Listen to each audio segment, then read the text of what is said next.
আপনি কে? অনিক তার সন্তানের কান্নার আওয়াজ শুনে সামনে যায় এবং তার সন্তানকে কোলে নেওয়া মাত্রই পালক মা এসে অনিকের কাছ থেকে অনিকের সন্তানকে ছিনিয়ে নেয়। নট অনলি দ্যাট, এদিকে রাতুল নতুন প্ল্যান করলো মেঘলার অ্যাসিস্ট্যান্ট এক মেয়েকে বানিয়ে মেঘলার আসল বিষয়ে সবকিছুর খবর নিবে এবং সেই সাথে একদম মেঘলাকে পথের ফকির বানিয়ে দিবে। তাই ভিডিওটির মূল টপিকে ফিরে যাওয়ার আগে আপনারা যদি এই নাটকটিকে ভালোবেসে থাকেন তাহলে ভিডিওটিতে একটা লাইক এবং চ্যানেলটিকে সাবস্ক্রাইব করে রাখবেন, যাতে ভিডিও আপলোড দেওয়ার সাথে সাথেই আপনার কাছে পৌঁছে যায়। এই নাটকের 40তম পর্বের শুরুর দিকে আপনারা দেখতে পারবেন যে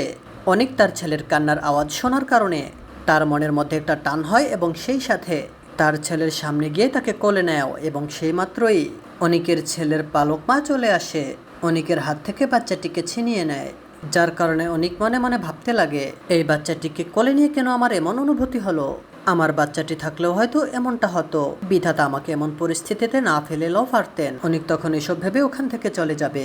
এবং এর পরের দৃশ্যে আপনারা দেখতে পারবেন রাতুল বুদ্ধি করে একটি মেয়েকে মেঘলার অ্যাসিস্ট্যান্ট বানিয়েছে এবং সেই সাথে মেঘলার সকল কাজের আদান প্রদানের সব খবর রাতুল নিয়মিত নিবে এবং সেই সাথে মেঘলাকে মানে সাবিনা গ্রুপকে ধ্বংস করে দেওয়ার চেষ্টা করবে এবং সেই সাথে এদিকে বৃষ্টিত অনিককে নিয়ে ভাববে যে জানি না কিভাবে অনিক ওই বস্তিতে একা কিভাবে কষ্ট করে আছে, আমি তো কোনোভাবেই কিছু করতে পারতেছি না, সব কিছু জানা সত্ত্বেও আমি অনিককে বলতে পারতেছি না, আমি অনিকের এত কষ্ট দেখতে চাই না, আমি এখন কি করব, আমি কি এভাবে অনিকের দেখতে পারি না, অনিককে পাচ্ছি না, অনিক ভালো আছে, আমি যদি সবকিছু অনিককে বলে দেই অনিক তো ভালো থাকবে, আমার জীবনটাই হয়তোবা এমনটাই কথা ছিল, আমি তো কখনোই মা হতে পারবো না, বিধাতা কেন আমাকে এমনটা করলো। এবং ওর পরের দৃশ্যে তো অনিককে দেখা যাবে অনিক তো বস্তিতে বসে বসে মেঘলা এবং তার সন্তানের কথা ভাবতেছে। দর্শক আপনাদের কি মনে হয়, তাহলে কি বৃষ্টি এবার সব সত্য অনিককে বলে দিবে নাকি অনিক এবার তার ভুল বুঝে আবারও মেঘলার কাছে